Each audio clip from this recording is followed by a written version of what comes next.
करने की अपील की। जागेश्वर धाम को मंदिर माला मिशन के तहत किया जाएगा विकसित। अल्मोड़ा में बोले केंद्रीय राज्य मंत्री अजय टमटा। जागेश्वर धाम के लिए मास्टर प्लान किया जा रहा तैयार। उत्तराखंड में भारी बारिश की चेतावनी। पर्वतीय जिलों में बढ़ सकती है भूस्खलन की घटनाएं। मौसम विभाग ने जारी किया ऑरेंज अलर्ट।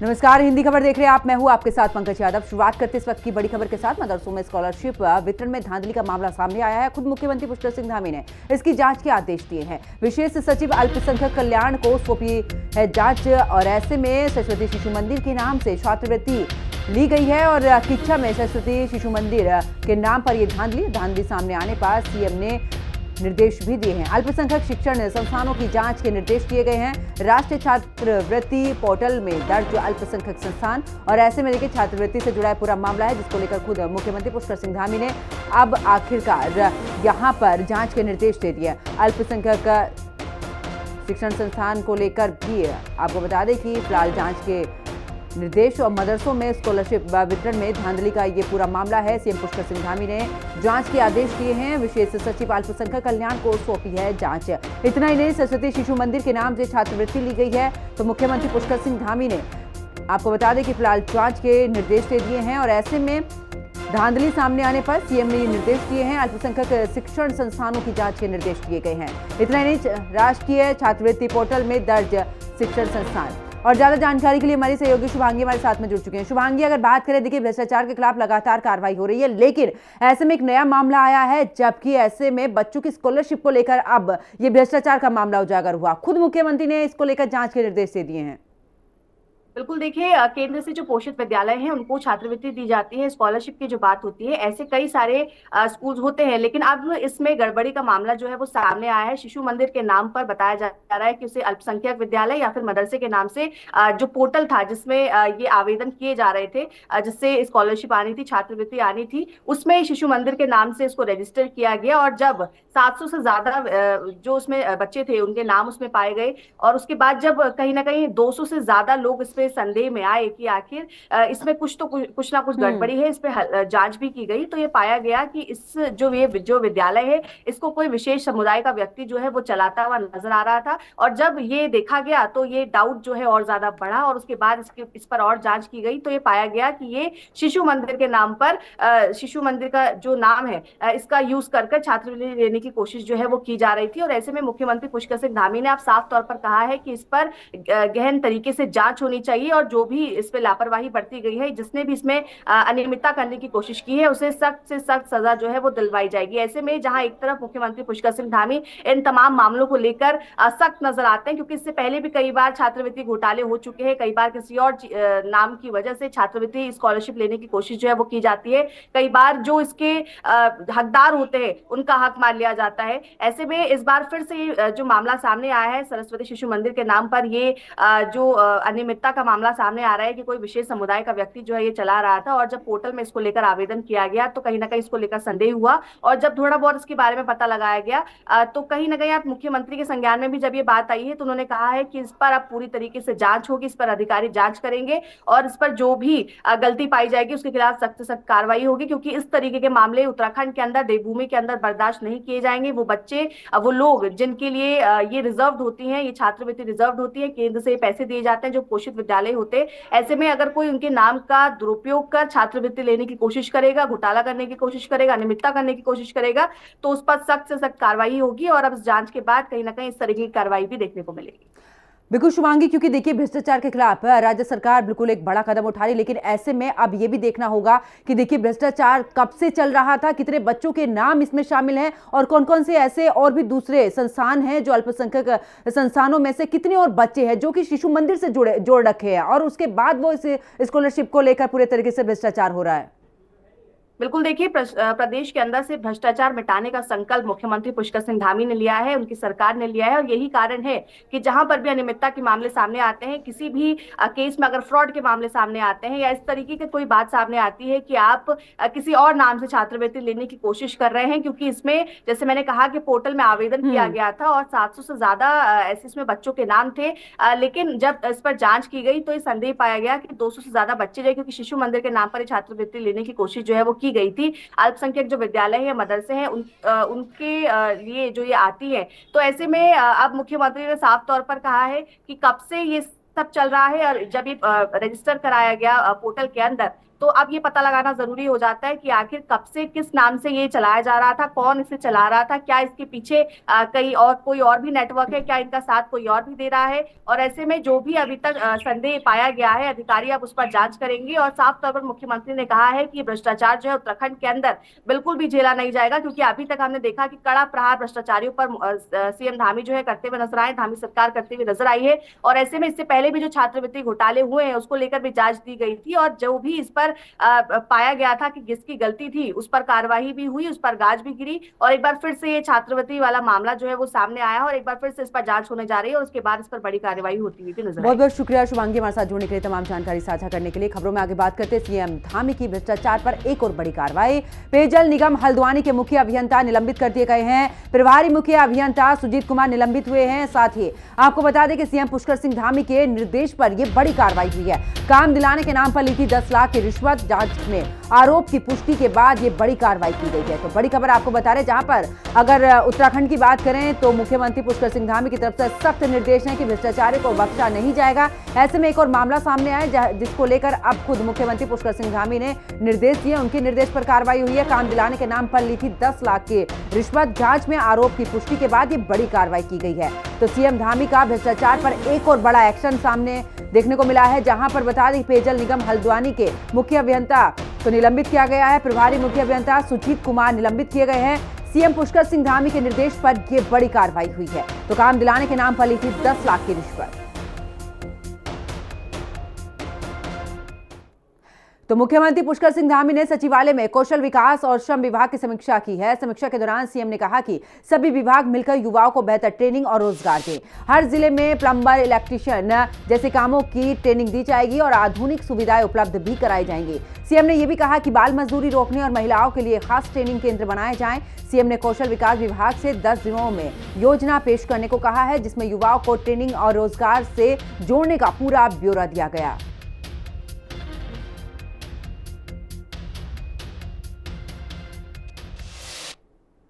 उधर सीएम पुष्कर सिंह धामी ने सचिवालय में स्वास्थ्य और आयुष विभाग की समीक्षा बैठक की है। बैठक में मुख्यमंत्री ने अधिकारियों से कहा कि स्वास्थ्य सुविधाओं को बेहतर बनाने के लिए विशेष ध्यान दिया जाए। सीएम ने कहा कि सुनिश्चित किया जाए कि अस्पताल रेफरल सेंटर न बने, और ऐसे में आपको बता दें कि मुख्यमंत्री ने मुख्य सचिव को निर्देश भी दिए हैं स्वास्थ्य सुविधाओं को बेहतर बनाने के। स्वास्थ्य विभाग की अलग से यहाँ पर बैठक करें। सीएम ने स्वास्थ्य विभाग के तहत मंत्री को लेकर भी और साथ ही मुख्यमंत्री की घोषणाओं के अनुपालन की स्थिति से भी अवगत कराने के निर्देश भी उनकी तरफ से दिए गए हैं। उधर उत्तराखंड के राज्यपाल retired lieutenant general Gurmeet Singh ने नई दिल्ली के असम भवन में असम के राज्यपाल लक्ष्मण प्रसाद आचार्य से शिष्टाचार भेंट की है। इस अवसर पर राज्यपाल ने दोनों राज्यों के विश्वविद्यालयों के बीच शैक्षणिक सहयोग, शोध कार्य, नवाचार और बेस्ट प्रैक्टिसेज और के यहाँ पर आपसी आदान प्रदान पर भी चर्चा की है।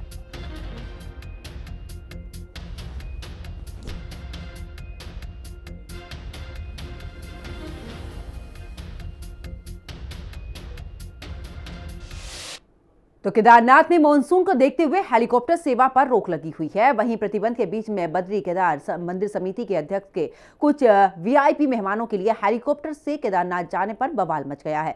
कांग्रेस ने बीकेटीसी अध्यक्ष पर निशाना साधते हुए सरकार से पूछा है कि इस मामले में कब कार्रवाई होगी, जिसको लेकर सियासत गरमाई हुई है। रिपोर्ट देखिए। बीकेटीसी अध्यक्ष हेलीकॉप्टर से गए केदारनाथ, प्रतिबंध को ठेंगा दिखाया, खड़ा हुआ विवाद। कांग्रेस प्रदेश अध्यक्ष का सवाल दो टूक, सत्ताधारियों को क्या नियमों से है छूट। उत्तराखंड में मॉनसून के सक्रिय होने के साथ ही यात्रियों की सुरक्षा के मद्देनजर केदारनाथ में हेली सेवा संचालन पर रोक लगा दी गई है।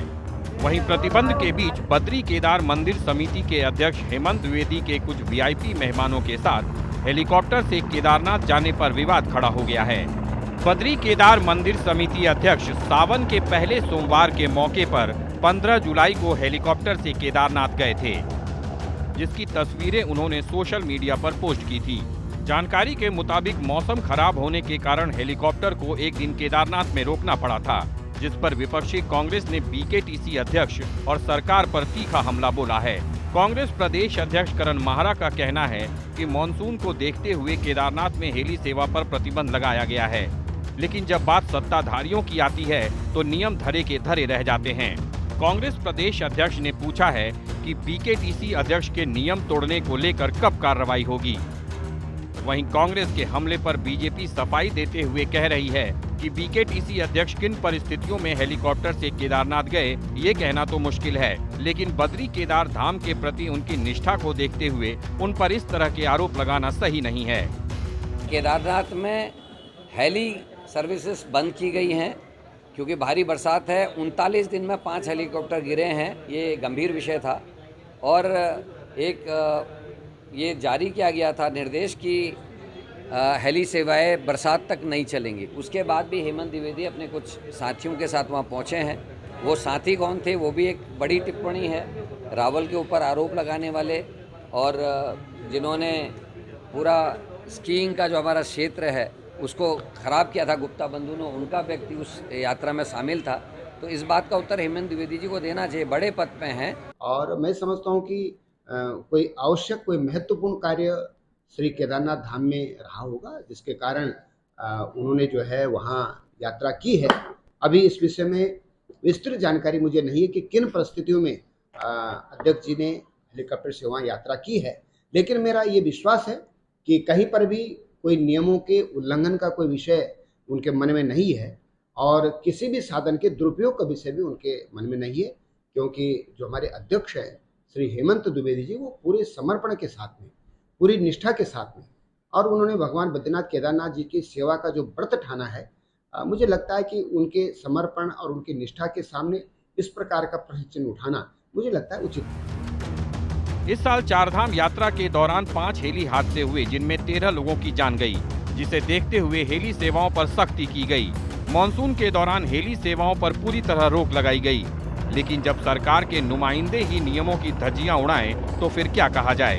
अब बीकेटीसी अध्यक्ष के हेलीकॉप्टर से केदारनाथ जाने पर मचे बवाल के बाद यूकाडा ने इस मामले की जांच के आदेश दिए हैं। साथ ही एसओपी और मौसम संबंधी नियमों का पालन नहीं करने पर हेली कंपनी हेरिटेज एविएशन को नोटिस जारी कर जवाब मांगा गया है।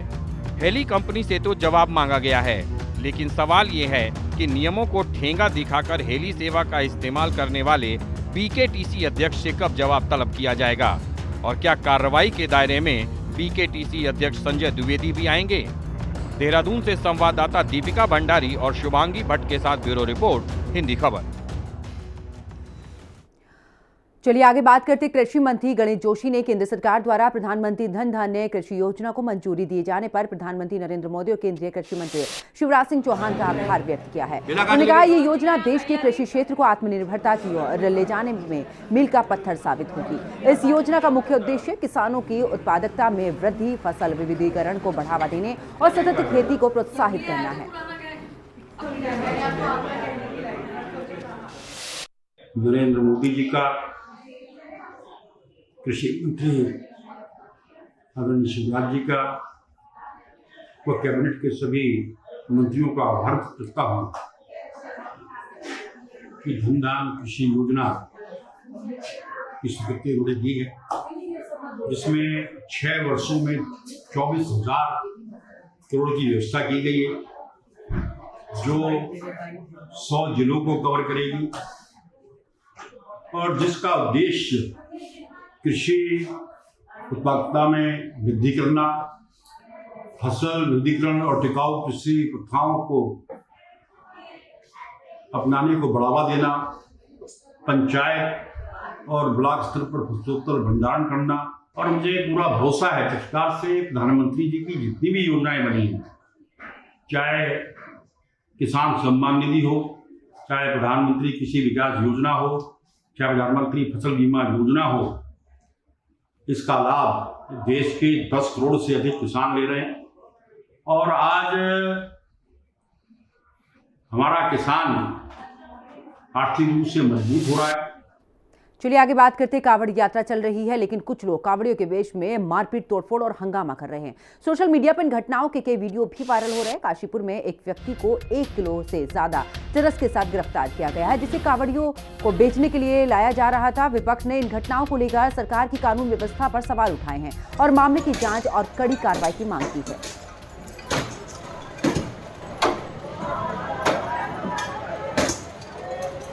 ये जो कांवड़ के लिए जो मुख्यमंत्री लोग बोल रहे हैं, ये क्या है? ये जो पुष्प वर्षा, ये क्या है? कि आप स्त्रियों के बाल खींच रहे हैं, आप लोगों की गाड़ियां तोड़ रहे हैं, लोगों के संग मारपीट कर रहे हैं, आपस में लड़ झगड़ रहे हैं। कल ही मेरी बात खत्म होने दीजिए। कल ही एक व्यक्ति जो एक भारतीय जनता पार्टी के विधायक का बहुत नज़दीकी व्यक्ति है, उसको काशीपुर में 1 किलो से ज़्यादा चरस के संग पकड़ा गया और साफ लिखा है कि वो कांवड़ियों को चरस बेचने के लिए जा रहा था। उसके बाद भी एक व्यक्ति जो हरिद्वार में है, वो इन सारी घटनाओं के लिए विपक्ष को जिम्मेदार बता रहा है। ये शर्मनाक है। और अब चलिए आगे बात करते। देहरादून के जिला अधिकारी सविन बंसल बुटोली गांव पहुंचे। उन्होंने प्रशासन को निर्देश दिए थे कि गांव के लोगों को मदद राशि दी जाए। एसडीएम विकास नगर विनोद कुमार ने बताया कि बारिश की वजह से रास्ता बह जाने के बाद प्रशासन की टीम बुटोली गांव पहुंची। वहां उन्होंने गांव के लोगों से बात की और मदद के चेक भी उन्हें बांटे हैं। प्रशासन के साथ अन्य विभाग के लोग भी उनके साथ में मौजूद रहे। दिनांक 10 तारीख को जिलाधिकारी महोदय द्वारा बटोली गांव का दौरा किया गया था। इस दौरान लोगों को राहत चेक देने और इसके साथ साथ पीडब्ल्यूडी और स्वास्थ्य विभाग के साथ और जल संस्थान के साथ दौरा करने का निर्देश दिया गया था। इसके क्रम में आज एक निरीक्षण किया गया है। जो संपर्क मार्ग बने थे वो ध्वस्त हो गए थे, लेकिन उसके बाद भी राजस्व की टीम के द्वारा गाँव का दौरा किया गया है टीमों के साथ और लोगों को चेक वितरित किए गए हैं और इस सुविधाओं का निरीक्षण किया। टिहरी गढ़वाल में जिलाधिकारी नितिका खंडेलवाल ने पार्किंग परियोजना की समीक्षा की है। बोराड़ी के अलावा यहां पर तमाम ऐसी जगह रही हैं जहां पर पार्किंग संचालन के निर्देश दिए गए हैं।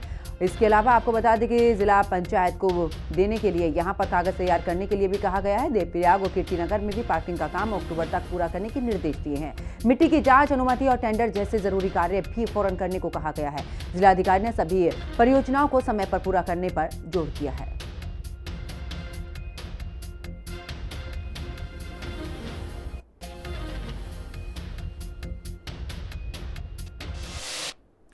उधम सिंह नगर के दिनेशपुर थाना क्षेत्र के मोहनपुर नंबर 1 में मामूली कहासुनी के चलते बेटे ने बाप की हत्या कर दी थी।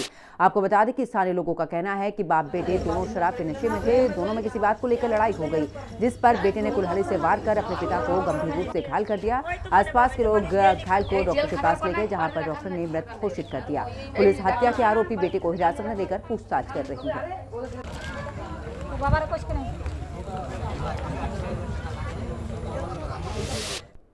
मोहनपुर में एक बेटे ने जो है बाप की हत्या कर दी। ये सुनने में आया कि बाप थोड़ा नशा करता था, लेकिन ऐसी घटना बेटे को शोभा नहीं देती है, तो बहुत बड़ा पाप किया है। और अगर ऐसी कोई बात थी तो अड़ोसी पड़ोसी को बताते। तो समाज में भी ये मैं कहना चाहता हूँ कि आक्रोश में आके ऐसी घटना ना करें, क्योंकि बाप ने बेटे को पैदा किया और वही उसकी हत्या कर रहा है, तो बहुत निंदनीय है। हाँ, कलयुग से भी आगे चला गया। बाप की जो है बेटा हत्या कर रहा है, बहुत ही बुरा समय आया हुआ है। और मैं तो यही निवेदन सबसे करूंगा कि ऐसी घटना से बचें, और ऐसी घटना करना महापाप है। जिसने पैदा किया उसी की हत्या कर रहे हैं। तो उधर उत्तराखंड में लगातार बारिश की वजह से जनजीवन अस्त व्यस्त नजर आ रहा है। पहाड़ों में भूस्खलन और मैदानी क्षेत्रों में जल जमाव की समस्या सामने आ रही है। इसी बीच मौसम विभाग ने फिर कई जिलों के लिए येलो ऑरेंज अलर्ट जारी किया है। हिंदी खबर संवाददाता शुभांगी भट्ट से खास बातचीत में मौसम विभाग केंद्र के निदेशक विक्रम सिंह ने बताया कि रुद्रप्रयाग, चमोली, उत्तरकाशी और पिथौरागढ़ जिले के कई क्षेत्र में भारी बारिश से मध्यम बारिश की संभावना है।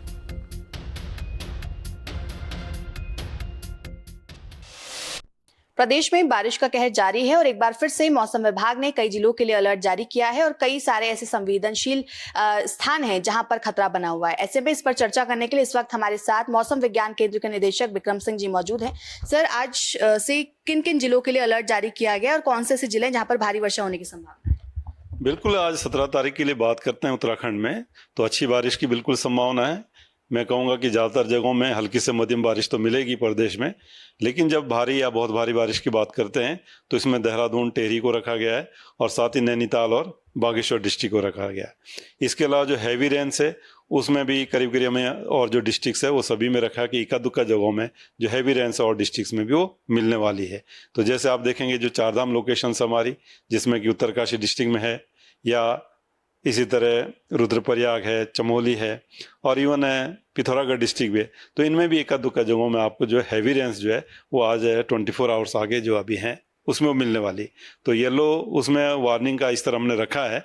तो हल्की से मध्यम तो ज़्यादातर जगहों में है, लेकिन हैवी रेंज भी एक दुक्का जगहों इन डिस्ट्रिक्ट्स में मिलने वाली। बाकी जो देहरादून है, टेहरी है या बागेश्वर और नैनीताल है, तो उसमें तो हमने ऑरेंज अलर्ट उसको किया है क्योंकि वेरी हैवी रेंज की भी संभावना है। और देहरादून डिस्ट्रिक्ट में तो लगातार ही बारिश चल रही है और ऑलरेडी देख रहे हैं कहीं कहीं पे दिक्कतें काफ़ी हो रही है उसमें, खासकर जो कालसी ब्लॉक की अगर बात करते हैं देहरादून के, तो आज भी वहाँ पर हैवी रेंज आज भी मिली है, तो और आज भी कंटिन्यू करने वाली है। तो कहीं ना कहीं जो देहरादून डिस्ट्रिक्ट के खासकर हिली एरियाज हैं तो उसमें दिक्कत वाली बात वो दिख रही है। जी सर, आने वाले दिनों की अगर हम बात करें तो आने वाले दिनों में किस तरीके की बारिश देखने को मिलने वाली है? क्या इससे हैवी रेन देखने को मिलने वाली है या थोड़ी राहत बारिश से मिलेगी? देखिए, कल और परसों में थोड़ी राहत है। मैं कहूँगा कि जो अंदर के डिस्ट्रिक्ट हैं उनमें अनेक जगहों में बारिश है हल्की से मध्यम, और डिस्ट्रिक्ट की बात करेंगे तो उसमें स्कैटर्ड एक्टिविटी दिख रही है, थोड़ी डिस्ट्रीब्यूशन भी कम हो रहा है और हल्की से मध्यम ही दिख रही है। लेकिन हाँ, अंदर के डिस्ट्रिक्ट जैसे आप कहेंगे बागेश्वर है और पिथौरागढ़ है, तो उनमें तो एका दुक्का हैवी रेंज जो कल परसों में भी वो दिखेगी आपको। इसके बाद जब 20 से आगे हम जा रहे हैं तो 20 तारीख से लेके 23-24 तक जो है जो मानसून सिस्टम है वो फुटील के अलोंग शिफ्ट हो जाएगा, आ जाएगा ऊपर को, तो उसकी वजह से जो एक्टिविटी वो काफ़ी बढ़ने वाली है। तो आप ये कह सकते हैं कि 20 तारीख से आगे जो मानसून है वो करीब करीब एक्टिव रहने वाला है प्रदेश में। तो 20 और 21 विशेषकर दिख रहे हैं कि जो वेरी हैवी रेंज है उसमें जो हमारे प्लेन्स वाले डिस्ट्रिक्ट्स है, हरिद्वार है, उधम सिंह नगर है, या इसी तरह आपके जो उनसे लगे जो डिस्ट्रिक्ट है देहरादून, टेहरी, पौड़ी, नैनीताल, चंपावत, इनमें हैवी से वेरी हैवी रेंज जो कुछ जगहों तक में ऐसा लग रहा है कि वो मिल जाएगी। ये थे हमारे साथ मौसम विज्ञान केंद्र के निदेशक विक्रम सिंह जी, जिनका ये कहना है कि अभी आज से अलर्ट जो है वो जारी किया गया है और 20 तारीख के बाद भी प्रदेश के कई जिलों में अलर्ट जारी किया गया है जहां पर भारी से भारी बारिश होने की संभावना है। ऐसे में जो पर्यटक उत्तराखंड के अंदर आ रहे हैं या फिर चारधाम यात्रा के लिए जा रहे हैं, पहले वो मौसम का अपडेट ले, उसके बाद ही यात्रा के लिए आगे बढ़े। देहरादून से कैमरा पर्सन इलियास अहमद के साथ में शुभांगी भट्ट, हिंदी खबर। चलिए अब खबर टिहरी से है, जहां पर अलग अलग घाटों पर स्नान करने आए 3 शिव भक्तों को डूबने से बचाया गया है। पुलिस और आपदा राहत दल के कर्मचारियों की मदद से सभी को नदी से सकुशल बाहर निकाला गया है। गंगा की तेज धार में तीनों शिव भक्त डूबने लगे, लेकिन ड्यूटी पर तैनात पुलिसकर्मियों की तत्परता से सभी की जान बच गई।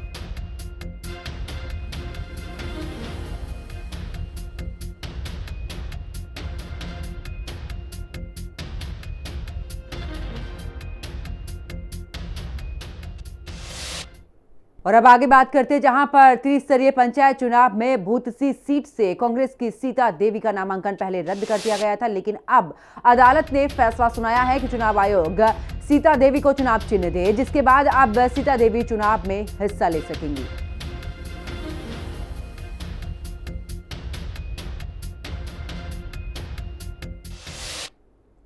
उधर टिहरी के भूतसी से कांग्रेस की उम्मीदवार सीता देवी का नामांकन पहले रद्द कर दिया गया था, लेकिन अदालत ने चुनाव आयोग को आदेश दिया है कि सीता देवी को चुनाव चिन्ह दिया जाए। जिलाधिकारी नितिका खंडेलवाल ने कहा है कि जैसे ही चुनाव आयोग से आदेश आएगा, रिटर्निंग ऑफिसर को निर्देश दे दिए जाएंगे और फिर आगे की कार्रवाई होगी।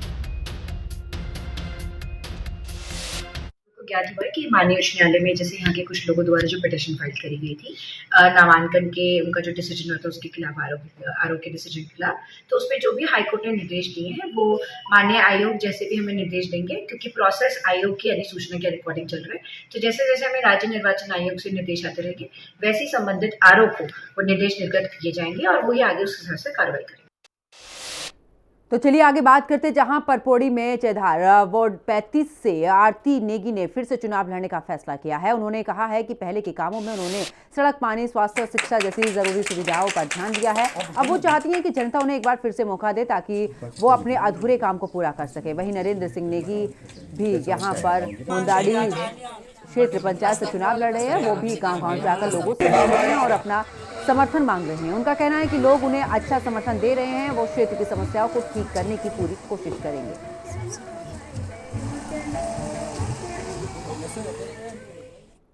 उन्होंने बोला कि आप इस बार क्षेत्र पंचायतों में निश्चित रूप से 16 मौदाड़ी जो क्षेत्र पंचायत सीट है उस पर दावेदारी कर रहा हूँ और जिस प्रकार से लोगों का, चाहे हमारी मौदाड़ी की सम्रांत जनता हो, बंटोली की सम्रांत जनता हो, डंडा की हो, चाहे पणिया की हो, चाहे मंडाव की हो, चाहे मनपुर की हो, चाहे बेलपानी की हो, चाहे मेलधार की हो, चाहे दरगांव की, पूर्ण रूप से अथाह सहयोग, अथाह समर्थन मुझे हमारी सम्मानित जनता का मिल रहा है। लाइट की भी समस्या है, सोलर लाइट भी कहीं कहीं पे मतलब जहाँ लगनी चाहिए थी वहाँ लगी नहीं है। ये भी एक मेन मुद्दा है लोगों का। रास्ते भी ख़राब है, तो यही समस्याएं, पानी की समस्या भी सामने आ रही है कि नल लग गए हैं पर जल नहीं है उनमें, ये भी मेन मुद्दा है। और इस बुलेटिन में फिलहाल इतना ही। आप देखते रहिए हिंदी खबर। नमस्कार।